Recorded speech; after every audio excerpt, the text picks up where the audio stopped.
ಅಮ್ಮ ಎಂಟ್ರಿಗೆ ಬೆಂಕಿ ಸಾಂಗ್ ಬೇರೆ ಹಾಕ್ಬಿಟ್ರು, ಖುಷಿ ಆಗೋಯ್ತು. ಆಗಸ್ಟ್ 1ಕ್ಕೆ ರಿಲೀಸ್ ಆಗ್ತಾ ಇದೆ. ಎಸ್, ಕ್ಯಾಮ್ರಾ ನೋಡ್ಕೊಂಡು ಮಾತಾಡ್ಬೇಕಂತೆ ಹರೀಶ್ ರಸೀಲಂದ್ರಣ್ಣ. ತುಂಬ ಖುಷಿಯಾದ ವಿಷಯ ಏನಂದರೆ ನೀವೆಲ್ಲರೂ ಬಂದಿರೋದು. ಫಸ್ಟ್ ಆಫ್ ಆಲ್ ನಾವು ನಿಮ್ಮನ್ನ ಇಷ್ಟು ಜನ ಒಟ್ಟಿಗೆ ನೋಡ್ತಾ ಇರೋದು ತುಂಬ ಖುಷಿ. ಫಸ್ಟ್ ಟೈಮ್ ನಾನು ನಿಮ್ಮನ್ನ ಇಷ್ಟು ಜನನ ನಾನು ನೋಡ್ತಾ ಇರೋದು. ನಾನು ಹುಟ್ಟಾಗಿಂದ ಇವತ್ತೇ ನೋಡ್ತಾ ಇರೋದು. ಅದು ತುಂಬ ಖುಷಿಯಾದ ವಿಷಯ. ಇದೇ ಥರ ಆಗಸ್ಟ್ 1ಕ್ಕೆ ನಮ್ಮ ಸಿನಿಮಾನ ಗೆದ್ದು ಮತ್ತೆ ಒಂದು ಪಾರ್ಟಿ ಮಾಡೋಣ. ಅವಾಗ ಎಲ್ಲರೂ ಇನ್ನೂ ಖುಷಿಯಾಗೋಣ. ಇದು ಒಂದು ಐಡಿಯಾದಲ್ಲಿದ್ದೀವಿ. ಜನ ಹೆಂಗೆ ತಗೋತಾರೋ ಏನೋ ಅಂತ ಒಂದು ಭಯದಲ್ಲಿದ್ದೀವಿ. ಖಂಡಿತ ನಮ್ಮ ಆಡಿಯನ್ಸ್ ಕೈ ಬಿಡಲ್ಲ ಅನ್ನೋ ನಂಬಿಕೆ ಇದೆ. ಇದರಲ್ಲಿ ಬೇರೆ ಏನು ಉದ್ದೇಶ ಇಲ್ಲ. ನಾವೊಂದು ಸೆಲೆಬ್ರಿಟಿ ಮನೆಯವರಾಗಿದ್ದರಿಂದ ಒಂದು ಭಯಭಕ್ತಿಯಾಗಿ ಒಂದು ಸಿನಿಮಾ ಮಾಡಿದ್ದೀವಿ. ಅಷ್ಟು ಬಿಟ್ಟರೆ ಮುಚ್ಚಿ ಮಾಡಬೇಕು ಆ ಥರದ್ದೆಲ್ಲ ಏನೂ ಇಲ್ಲ. ಅದರಲ್ಲೇನು ದೊಡ್ಡಸ್ಕೇನೂ ಇಲ್ಲ. ಖಂಡಿತವಾಗ್ಲೂ ಅವ್ನಿಗೆ ಯಾವುದೇ ರೀತಿ ಹೇಳ್ದೆ ಮಾಡಿದೆ ನಾವೇನು ಇದುವರೆಗೂ ಮಾಡಿಲ್ಲ. ಬಟ್ ಅವನಿಗೂ ಗೊತ್ತು, ನನಗೂ ಗೊತ್ತು. ಬಟ್ ಜನ ಒಪ್ಕೊಂಡ್ರೆ ಅವನು ಖುಷಿ, ನಮಗೂ ಖುಷಿ. ಇಷ್ಟು ಬಿಟ್ಟರೆ ಬೇರೆ ಇದರಲ್ಲಿ ಯಾವುದೇ ರೀತಿ ಬೇರೆ ದೊಡ್ಡಸ್ಕೆ ಏನೋ ಅಮ್ಮ ದುಡ್ಡು ಅವೆಲ್ಲ ಏನು ಅಂದ್ಕೋಬೇಡಿ. ದಯವಿಟ್ಟು ಎಲ್ಲರೂ ಆಡಿಯನ್ಸ್ ಬಂದು ಸಿನಿಮಾ ನೋಡೋ ಥರ ನೀವೆಲ್ಲರೂ ಇದಕ್ಕೆ ಸಪೋರ್ಟ್ ಮಾಡಬೇಕು ಅಂತ ಕೇಳ್ಕೊತೀನಿ ಅಷ್ಟೇ. ಅದಕ್ಕೆ ಅದೇ ಮನೇಲಿದ್ದಾರಲ್ಲ ಬಾಸ್, ಅವ್ರನ್ನ ನೋಡಿ ಇನ್ಸ್ಪೈರ್ ಆಗಿದ್ದು. ನಾವು ಪ್ರೊಡ್ಯೂಸರ್ ಆಗಿ ತುಂಬ ಕಷ್ಟಗಳಿರ್ತಿತ್ತು ಒಂದು ಟೈಮಲ್ಲಿ. ನಮಗೂ ಪ್ರೊಡಕ್ಷನ್ ಸಿಗ್ತಾ ಇರಲಿಲ್ಲ. ಸಿಕ್ಕಿದರೆ ಸರಿಯಾಗಿ ಅವಕಾಶಗಳು ಏನೆಲ್ಲ ಇರುತ್ತಲ್ಲ, ಅದು ಒಂದು ಮತ್ತೆ ಹೇಳೋಣ ಒಂದು ದಿವಸ. ಒಂದು ತುಂಬ ಒಳ್ಳೆ ಗೆದ್ವಿ ಅಂದಮೇಲೆ ಹೇಳೋಣ. ಈ ಒಂದು ಪಿಕ್ಚರ್ಗಲ್ಲ, ನಾವು ತುಂಬ ದೂರ ಹೋದ್ಮೇಲೆ ಹೇಳೋಣ. ಇವತ್ತು ಯಶು 25 ವರ್ಷ ಆದಮೇಲೆ ನಿಮಗೆ ರಾಕಿಂಗ್ ಸ್ಟಾರ್ ಅಂತ ಕಾಣಿಸ್ಕೊಂಡಿದ್ದಾರೆ. ಅದ್ರ ಹಿಂದೆ ಪಟ್ಟಿರೋ ಕಷ್ಟಗಳು ಯಾರಿಗೂ ಕಾಣಲ್ಲ. ಹಾಗಾಗಿ ಅದೆಲ್ಲ ನಿಧಾನಕ್ಕೆ ಮಾತಾಡೋಣ. ಇವಾಗ ಸಿನಿಮಾ ಮಾಡೋಕ್ಕೆ ಯಶಿಂದನೇ ನನಗೂ ಇನ್ಸ್ಪಿರೇಷನ್. ಅಂದರೆ ಅಲ್ಲಿ ಬರಲಿಲ್ಲ ಅಂದರೆ ನಮಗೆ ಗೊತ್ತೂ ಆಗಿಲ್ಲ, ಬಟ್ ಬಂದಮೇಲೆ ಗೊತ್ತಾಗಿದೆ. ಈ ವಾತಾವರಣ ನೋಡಿ ಅಲ್ವನ್ರಿ ಎಲ್ಲ ಕಲಿಯೋದು. ಗಾದೆ ಹೇಳ್ತಾರೆ ಗೊತ್ತಾ, ಸಾವಸ್ತಿಂದ ಏನೋ ಕೆಟ್ಟ ಅಂತ. ಹಂಗೆ ನಾವು ಅಲ್ಲಿಂದನೇ ಬಂದು ಅಲ್ಲೇ ವಾತಾವರಣ ಎಲ್ಲ ಕಲ್ತಿರೋದು. ಬಟ್ ಅವನಿಂದ ತುಂಬ ಕಲ್ತಿದ್ದೀವಿ ನಾವು. ಅವನು ಮನೇಲಿ ಯಾವ ರೀತಿ ನಮಗೆಲ್ಲ ಗೈಡ್ ಮಾಡ್ತಿದ್ದ, ಅಂದರೆ ಯಾವಾಗಲೂ ಸಿನಿಮಾ ಬಗ್ಗೆ ಅವನಿಗಿರೋ ಫ್ಯಾಷನ್ ಎಲ್ಲ ನೋಡಿ ಕಲ್ತಿದ್ದೀವಿ. ಅದು ಬಿಟ್ಟರೆ ಬೇರೆ ಏನಿಲ್ಲ. ನಮಗೂ ಎಲ್ಲ ಒಂದು ಕಡೆ ನಾವು ಮಾಡ್ಬೋದು, ಮಾಡೋಣ ಅಂತ ಒಂದು ಆಸೆ ಬಂತು, ಮಾಡಿದ್ದೀವಿ ಅಷ್ಟೆ. ಮಾಡಬಾರ್ದ ನಾನು ತುಂಬ ಸಿಂಪಲ್ಲು. ನಾನು ಒಂದು ಅಂಗಡಿಗೆ ಹೋಗಿ ನೀವು 100 ಸೀರೆ ಇಟ್ಟು ಟಕ್ಕಂತ ಒಂದು ಸೀರೆ ಎತ್ಕೊಂಡ್ಬಿಡ್ತೀನಿ. ತುಂಬ ಹೊತ್ತು ಹುಡ್ಕಲ್ಲ. ಹಂಗೆ ಸಿಂಪಲ್ಲಾಗಿ ಅವ್ರು ಹೇಳಿದ ತಕ್ಷಣ ಜಡ್ಜ್ಮೆಂಟ್ ಇದೆ. ಯಾವುದೇ ಕೆಲಸಕ್ಕೆ ಜಡ್ಜ್ಮೆಂಟ್ ತುಂಬ ಮುಖ್ಯ ಅಲ್ವಾ? ಆ ರೀತಿಲಿ ಇದೊಂದು ಚಿಕ್ಕದಾಗಿ ಒಂದು ಹಳ್ಳಿ ಪ್ರಾಜೆಕ್ಟ್ ಕತೆ ನನಗೆ ಜನಕ್ಕೆ ಇಷ್ಟ ಆಗ್ಬೋದು ಅಂತ. ಕತೆ ತುಂಬ ತಗೊಂಡು ಬಂದರು, ಬಟ್ ಅದಕ್ಕೆಲ್ಲ ಸರಿಯಾದ ಬಜೆಟ್ಗಳು ಬೇಕು. ಇದು ಒಂದು ಚಿಕ್ಕ ಬಜೆಟಲ್ಲಿ, ಚಿಕ್ಕದು ಅಂದರೆ ನಮ್ಮ ಶಕ್ತಿಗೆ ಅನುಸಾರವಾಗಿ ಮಾಡ್ಬೋದು ಅಂತ ಅನಿಸಿದ್ದು. ಅದಕ್ಕೆ ಇದನ್ನು ಆಯ್ಕೆ ಮಾಡಿದ್ದೀವಿ. ಸಿನಿಮಾ ನೋಡ್ಬಿಟ್ಟು ಹೇಳಿ, ಯಾಕೆ ಅಮ್ಮಂಗೆ ಜಡ್ಜ್ಮೆಂಟ್ ಇದೆಯಾ ಇಲ್ವಾ ಅಂತ ಆಮೇಲೆ ಹೇಳ್ಬೇಕು. ನೀವು ಹೇಳಬೇಕು, ನಾವು ಹೇಳೋದಲ್ಲ. ನನಗೆ ಇವಾಗ ಏನು ರಿಸಲ್ಟ್ ಹೇಳೋಕ್ಕಾಗಲ್ಲ. ಬಟ್ ನಾನು ಒಪ್ಕೊಂಡ್ರಾಗಲ್ಲ. ಬೇರೆ ಎಲ್ಲ ಇದ್ದಾರಲ್ಲ ನಮ್ಮ ಅಣ್ಣವ್ರು ಹೇಳ್ದಂಗೆ ಅಭಿಮಾನಿ ದೇವ್ರುಗಳು, ಅವರು ಒಪ್ಕೊಂಡ್ರೆ ನಾವ್ಯಾರು ಜಡ್ಜ್ ಮಾಡೋಕ್ಕೆ. ಸುಮ್ಮನೆ ಕೆಲಸ ಮಾಡಿದ್ದೀವಿ ಅಷ್ಟೇ. ಅದನ್ನು ಅವ್ರು ಕೊಡ್ಬೇಕು ರಿಸಲ್ಟ್. ಏನಂತೀರ? ಹಾಂ ಹೇಳಿ. ಮತ್ತೆ ನೀವು ಆನ್ಸರ್ ಹೇಳ್ಬೇಕು ನಮಗೆ. ಕೇಳ್ಬಿಟ್ಟು ಸುಮ್ಮನೆ ಕೂತ್ಕೊಬಿಟ್ರೆ ಎಸ್ ಆರ್ನೋ ನೀವು ಹೇಳಬೇಕು ಅಲ್ವಾ? ಅವ್ರು ಒಪ್ಕೋಬೇಕು. ಈಗ ನಾವು ಮಾಡಿದ್ದೀವಿ ಅಷ್ಟೇ.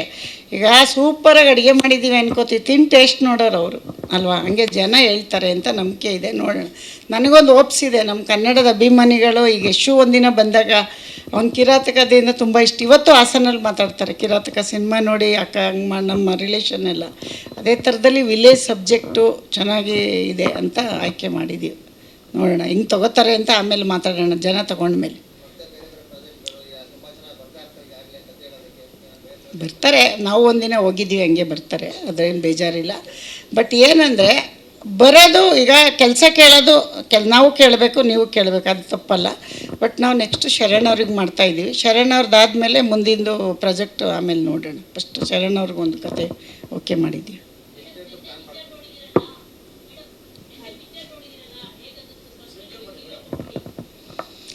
ನಾನು ಅಷ್ಟೊಂದು ಜಡ್ಜ್ಮೆಂಟ್ ಕೊಡೋಷ್ಟು ದೊಡ್ಡವಳಿಲ್ಲ. ಬಟ್ ನಮ್ಮ ಕೂಸು ನಮಗೆ ಚೆನ್ನಾಗಿರುತ್ತೆ, ಅದು ನಾನು ಹೇಳ್ಬಾರ್ದು, ನೀವೆಲ್ಲ ಹೇಳಬೇಕು ಅಂತಲೇ ನಾನು ಇವತ್ತವರೆಗೂ ನನಗೆ ಒಂದು ಏನೋ ಒಂದು ತಕ್ಕಮಟ್ಟಿಗೆ ಒಂದು ಆಯ್ಕೆ ಮಾಡಿದ್ದೀವಿ ಅಂತ ಒಂದು ಇದೆ. ಜನ ಹೇಳಿ 1ನೇ ತಾರೀಕು ಮೇಲೆ ಜನಕ್ಕೆ ತುಂಬ ಆಮೇಲೆ ಏನೋ ತುಂಬ ಹೇಳ್ಕೊತಿದ್ರು ಅಂದ್ಬಿಡ್ತಾರೆ.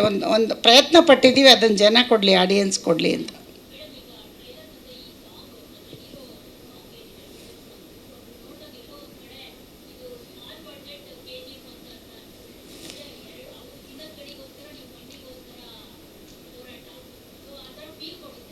ಹೌದಾ? ಅಲ್ಲ, ನೀವು ಹಂಗೆ ಅನ್ಕೊಂಡ್ರೆ ಒಳ್ಳೇದೇನೆ. ಬಟ್ ಅವರಷ್ಟು ಚಿನ್ನ ತೆಗಿಯೋಕ್ಕಾಗದಿದ್ರು ಮಣ್ಣಾರು ತೆಗ್ದಿದ್ದೀವಲ್ಲ, ಅಷ್ಟೇ ಅಲ್ವಾ? ಚಿನ್ನಕ್ಕೆ ಬೆಲೆ ಜಾಸ್ತಿ, ಮಣ್ಣು ಈಸಿಯಾಗಿ ಎಲ್ಲಿ ಬೇಕಾದ್ರೂ ನಮ್ಮನೆ ತೋಟದಲ್ಲೂ ಸಿಗುತ್ತಲ್ಲ. ಹಾಗಾಗಿ ನಮ್ಮ ಪ್ರಯತ್ನ ನಾವು ನಮ್ಮ ತಕ್ಕ ಮಟ್ಟಿಗೆ ಮಾಡಿದ್ದೀವಿ ಅನ್ಕೋಬೋದೇನು.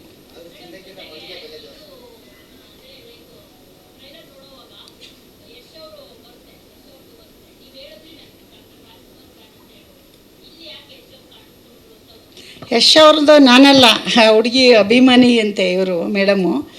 ಸಿನಿಮಾದಲ್ಲಿ ಮಾತುಕತೆ ಆಗ್ಬೇಕಾದ್ರೆ ಡೈರೆಕ್ಟ್ರ್ ಹತ್ರ ಡಿಸ್ಕಷನ್ ಮಾಡಿದ್ರಂತೆ ಯಾರನ್ನ ಹಾಕೋದು ಅಂತ. ಅವಾಗಿನೂ ಗೊತ್ತೇ ಇಲ್ಲ ಅವ್ರಿಗೆ ನಮ್ಮ ಪ್ರಾಜೆಕ್ಟ್ ಅಂತ. ಇವರೆಲ್ಲ ಸೇರಿ ಇಲ್ಲ ಯಶೋರ್ದು ಹಾಕೋಣ ಅಂದ್ಬಿಟ್ಟು ಹಾಕಿರೋದು. ಬಟ್ ಹಾಕುವಾಗ ನಾನು ಬೇಡ ಅನ್ನೋಕ್ಕಾಗಲ್ವಲ್ಲ, ಹಾಕ್ಲಿ ಬಿಡಿ ಅಂತ ಹೇಳಿ ಹಾಕ್ಸಿದ್ದೀವಿ ಅಷ್ಟೆ. ಇವಾಗಿನ ಟ್ರೆಂಡಲ್ಲಿ ಹೀರೋ ಇದ್ದಾರೆ ಅಂತ ಅಂದ್ಕೊಂಡಿದ್ದೀವಿ ಅಷ್ಟೇ. ಏನು ಹೇಳಿ? ಅದನ್ನು ನಾನು ಹೇಳ್ತೀನಿ, ಇದೆಲ್ಲ ಮುಗೀಲಿ ಆಮೇಲೆ ಹೇಳ್ತೀನಿ. ಬಜೆಟ್ ಮಾತಾಡೋ ಜಾಗ ಅಲ್ವೇ ಅಲ್ಲ ಇದು. ಏನಂತೀರ? ನಮ್ಮ ಡೈಲಾಗ್ ಅದು ಅಲ್ಲ. ಬಜೆಟ್ ಇಲ್ಲಿ ಮಾತಾಡೋದು ಜಾಗ ಅಲ್ವೇ ಅಲ್ವಲ್ಲ. ಅದೆಲ್ಲ ಹೇಳೋದು ಕೂತ್ಕೊಂಡು ಒಂದ್ಸರಿ ಲೆಕ್ಕ ನೋಡ್ತೀನಿ, ಆಮೇಲೆ ಹೇಳ್ತೀನಿ.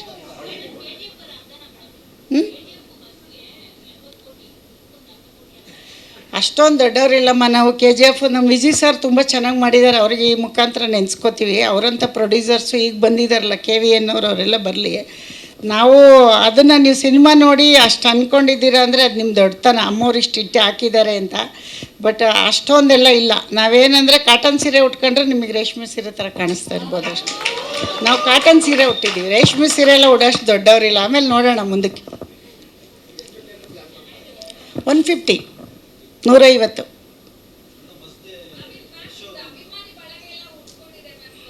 ಹೌದಾ? ಒಳ್ಳೇದಲ್ವಮ್ಮ. ಎಲ್ಲರೂ ಬೇಕು ಅಂತ ಏನೇನೋ ಮಾಡ್ತಾರೆ, ನಮಗೆ ಪಾಪ ಬರೀ ಮಾತಾಡಿದ್ದಕ್ಕೆ ಉಟ್ಕೊಂಡವ್ರೆ ಅಂದರೆ ನಾವು ಖುಷಿ ಪಡಬೇಕಲ್ವ. ಏನೇನೋ ಮಾಡ್ತಾರೆ ದಿನ ಬೆಳಗಾದರೆ ಪಾಪ ಜನ. ನಾವು ಸುಮ್ಮನೆ ಒಂದು ಪ್ರೆಸ್ ಮೀಟಲ್ಲಿ ನೀವು ಅಷ್ಟೊಂದು ನಮ್ಮನ್ನು ತೊಗೊಂಡೋಗಿದ್ದೀರಾ ಅಂದರೆ ಖುಷಿ ಪಡೋ ವಿಷಯ ಅಲ್ವೇನಮ್ಮ? ಹಾಂ, ಯಶೋಧ ಪೂಜಾರಿ ಅಲ್ವಾ? ಬಾಬಾ ನನಗೆ ಗೊತ್ತು, ಬಾ ನೀನು ಬಾ, ಎಲ್ಲ ಹೋಗ್ತೀಯ.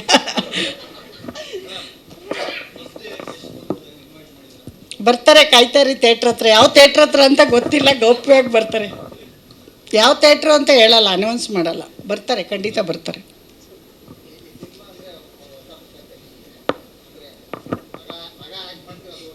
ಹೊಸ ಪ್ರಪಂಚ ಅಲ್ಲ ರೀ. ಮುಂದೆ ಒಂದು ತಿಳ್ಕೊಳ್ಳಿ, ಒಂದು ಮುಂದೆ ಒಬ್ರು ಯಾರೋ ಹೋಗ್ತಾ ಇದ್ದಾರೆ ಅಂದರೆ ಹಿಂದೆ ನಾವು ಸಾಕಷ್ಟು ಕಷ್ಟಪಟ್ಟಿರ್ತೀವಿ. ಸ್ಕ್ರೀನ್ ಮುಂದೆ ಬಂದರೆ ಮಾತ್ರ ಅಲ್ಲ, ಇದ್ರ ಹಿಂದೆ ಎಷ್ಟು ಟೆಕ್ನಿಷಿಯನ್ ಕೆಲಸ ಮಾಡಿದ್ದಾರೆ ಕಾಣೋದು ನಮ್ಗೆ ಯಾರು ಹೇಳಿ? ಆ್ಯಕ್ಟ್ರ್ ಮಾತ್ರ. ಅದ್ರ ಹಿಂದೆ ಟೀ ಕೊಡೋ ಹುಡುಗನಿಂದ ಕಷ್ಟಪಟ್ಟಿರ್ತಾನೆ. ಹಂಗೆ ಮನೇಲಿ ನಾವು ತುಂಬ ಕಷ್ಟಪಟ್ಟಿದ್ದೀವಿ. ಆ ಕಷ್ಟ ಇಲ್ಲಿ ಹೇಳೋಕ್ಕಾಗಲ್ಲ. ಅದನ್ನು ಒಂದು ಸರಿ ಹಿಸ್ಟ್ರಿ ಮಾಡೋಣ. ನಾವೇನು ಕಷ್ಟಪಟ್ವಿ, ನಾವು ಹೆಂಗೆ ಬಂದ್ವಿ, ನಾವು ಯಾವ ಥರ ಈ ಸಿನಿಮಾ ರಂಗಕ್ಕೆ ಕಷ್ಟಪಟ್ಟು ಇವತ್ತು ಯಶಾಗಿದ್ದಾನೆ ಅಂತ ಅದು ಆಮೇಲೆ ಹೇಳೋಣ. ಬಟ್ ಹೊಸ್ತಂತೂ ಅಲ್ಲ, ನಮಗೆ ಬಂದು 25 ವರ್ಷ ಆಯಿತು. ಬಂದಾಗಲೇ ಹಿಂದೆನೇ ಬಂದುಬಿಟ್ವಿ. ನಾವು 2000 ರೂಪಾಯಿ ಮನೆ ಬಾಡಿಗೆ ಮಾಡ್ಕೊಂಡು ಅವ್ನು ಹಿಂದೆನೇ ಇದ್ವಿ. ಮೈಸೂರಲ್ಲಿ ದೊಡ್ಡ ಮನೇಲಿದ್ವಿ, ಆಮೇಲೆ ಚಿಕ್ಕದು ಒಂದು ಸಿಂಗಲ್ ರೂಮಲ್ಲಿ ಇದ್ವಿ. ಯಾಕೆ ಹೇಳಿ? ಈ ಮಟ್ಟಕ್ಕೆ ಬರೋಕ್ಕೆ ಅದರಿಂದ ನಮ್ಮ ಶ್ರಮ ಇದೆ. ನಮ್ಮ ಸ್ಟೋರಿ ಕೇಳಿದ್ರೆ ನೀವು ಹಿಸ್ಟ್ರಿ ಬುಕ್ ಮಾಡ್ಬೋದು, ಆಮೇಲೆ ಹೇಳೋಣಂತೆ. ಈಗ ಬೇಡ, ಆಯಿತಾ? ಅದೇ ಮಾಡೋಣ, ಇವತ್ತೇ ಮಾಡಿಬಿಟ್ರೆ ದುಡ್ಡು ಬೇಡ, ಕೊಡ್ತೀರಾ ನಾಳೆನೇ? ಇವತ್ತು ಎಲ್ಲಿಂದ ತರೋಣ? ಫಸ್ಟ್ ಈ ಸಿನಿಮಾ ಮಾಡೋಣ ಇರಿ, ಆಮೇಲೆ ಮಾಡೋಣ. ಇಲ್ಲ 150. ಅದೆಲ್ಲ ಈ ಬಿಸ್ನೆಸ್ದೆಲ್ಲ ಇನ್ನೂ ನಾನು ಯೋಚಿಸಿಲ್ಲಮ್ಮ. ಅಷ್ಟೊಂದು ಆ ಥರ ಬೀಳ್ತಾ ಇಲ್ಲ. ಫಸ್ಟು ಜನ ಆಡಿಯನ್ಸ್ ತೊಗೊಳ್ಳಿ ಅಂತಿದ್ದೀವಿ. ಬಿಸ್ನೆಸ್ ಬಗ್ಗೆ ತಲೆ ಕೆಡಿಸ್ಕೊಂಡಿಲ್ಲ ಇನ್ನು. ಅಲ್ಲ, ಅಪ್ರೋಚ್ ಮಾಡ್ತಿದ್ದಾರೆ, ನಾವಿನ್ನೂ ರೆಸ್ಪಾನ್ಸ್ ಮಾಡಿಲ್ಲ.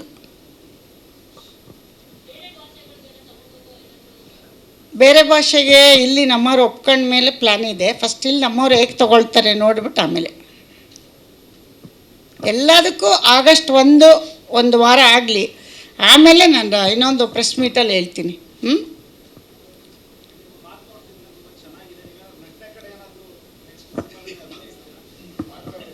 ನಟನೆ, ಇದೇ ನಟನೆ. ಈಗ ಮಾತಾಡ್ತಿದ್ವಲ್ಲ, ಇದನ್ನೇ ನೀವು ನಟನೆ ಅನ್ಕೋಬೋದು. ಅಲ್ಲ, ನೀವು ಹೇಳ್ತಾ ಇರೋದು ನಟನೆ ಮಾಡೋಕ್ಕೆ ಬರಲ್ಲ ನಮಗೆ, ನೀವು ಅಂದ್ಕೊಂಡಿದ್ದೀರ. ಸುಮ್ಮನೆ ಮಾತಾಡಿದ ತಕ್ಷಣ ನಟರಿಗೆ ಅದೊಂದು ವ್ಯಾಲ್ಯೂ ಇದೆ. ಅದನ್ನೆಲ್ಲ ಅಷ್ಟು ಈಸಿಯಾಗಿ ನಟನೆ ಮಾಡೋಕ್ಕಾಗಲ್ಲ. ಮಾತು ಬೇರೆ, ನಟನೆ ಬೇರೆ. ನನಗೂ ಎಷ್ಟು ಬಂದ ಮೇಲೆ ಗೊತ್ತಾಗಿದೆ ಇಷ್ಟೊಂದು ಕಷ್ಟನ ನಟನೆ ಮಾಡೋದು ಅಂತ. ಅದಕ್ಕೆ ಆದ ಪ್ರಿಪ್ರೇಷನ್ ಎಲ್ಲ ಅವ್ರು ಎಷ್ಟು ಕಷ್ಟಪಡ್ತಾರೆ. ಅಷ್ಟು ಈಸಿ ಇಲ್ಲ ನಟನೆ ಮಾಡೋದು. ನಾವೇನೋ ಒಂದು ಸಣ್ಣ ಪ್ರಯತ್ನ ಮಾಡಿ ಪ್ರೊಡ್ಯೂಸರ್ ಆಗಿದ್ದೀವಿ, ಅದಕ್ಕೆ ಆಶೀರ್ವಾದ ಮಾಡಿ ಸಾಕು.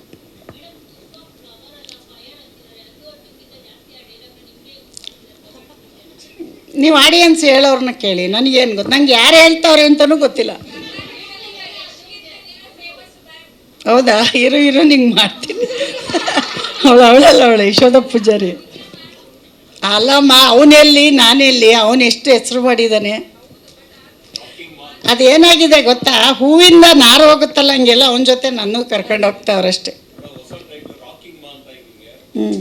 ಅದು ಮೊದಲಿಂದ ಕರೀತಾರೆ ಬಿಡಿ, ಮನೆಯಲ್ಲೆಲ್ಲ ಮಕ್ಕಳೆಲ್ಲ ಕರೀತಾರೆ. ನನ್ನ ನನ್ನ ಮನೆ ಕೆಲಸದ ಹುಡುಗರೆಲ್ಲ ಬಾಸ್ ಅಂತಿದ್ರು ನನಗೆ. ಈಗ ಯಶಿಗೆ ಬಾಸ್ ಅಂತಾರೆ, ಅದು ಮಾಮೂಲಿ ಇರುತ್ತೆ. ಈಗ ಗೊತ್ತಾಗಿದೆ ನಿಮಗಷ್ಟೇ. ಅಷ್ಟೇ ಏನಿಲ್ಲ. ಟ್ಯಾಲೆಂಟ್ ಅಲ್ಲ ಅದು, ಸುಮ್ಮನೆ ಈ ಥರ ಮಾತಾಡಿದ್ದನ್ನೇ ಅಂದ್ಕೊಂಡು. ಟ್ಯಾಲೆಂಟ್ ಅಂದರೆ ಬೇರೆ ಇರುತ್ತೆ ಬಿಡಿ, ಹಾರ್ಡ್ ವರ್ಕ್. ಆಮೇಲೆ ಆರ್ಟಿಸ್ಟ್ ಎಲ್ಲ ಬೈಕತ್ತಾರೆ ನಾನು. ಇಲ್ಲ ಬರೋದೇ ಹೆಂಗೆ ಸರ್, ಮಾತಾಡೋಕ್ಕೆ ಬರಲ್ಲ. ನಾವು ಹಾಸನ ಕಡೆಯವರಲ್ವಾ, ನಮಗೆ ತುಂಬ ನಯವಾಗಿ ಮಾತಾಡೋಕ್ಕೆ ಬರಲ್ಲ, ಅಂದರೆ ಸ್ಮೂತಾಗಿ ಬರಲ್ಲ. ನಾವು ಹಳ್ಳಿ ಭಾಷೆ ಇರೋದೇ ಹಿಂಗೆ ನಮ್ಮದು. ಈಗ ಮಂಗಳೂರು ಭಾಷೆನ ನಮ್ಮ ಭಾಷೆ ಥರ ಮಾತಾಡಿ ಅಂದರೆ ಅವ್ರಿಗೆ ಬರಲ್ಲ. ಹಾಸನವ್ರದ್ದು ನಮ್ಮದು ಈ ಥರ ಭಾಷೆ ಅಷ್ಟು ಬಿಟ್ಟರೆ ಬೇರೆ ಏನೂ ಇಲ್ಲ. ಅಷ್ಟೇನಾ?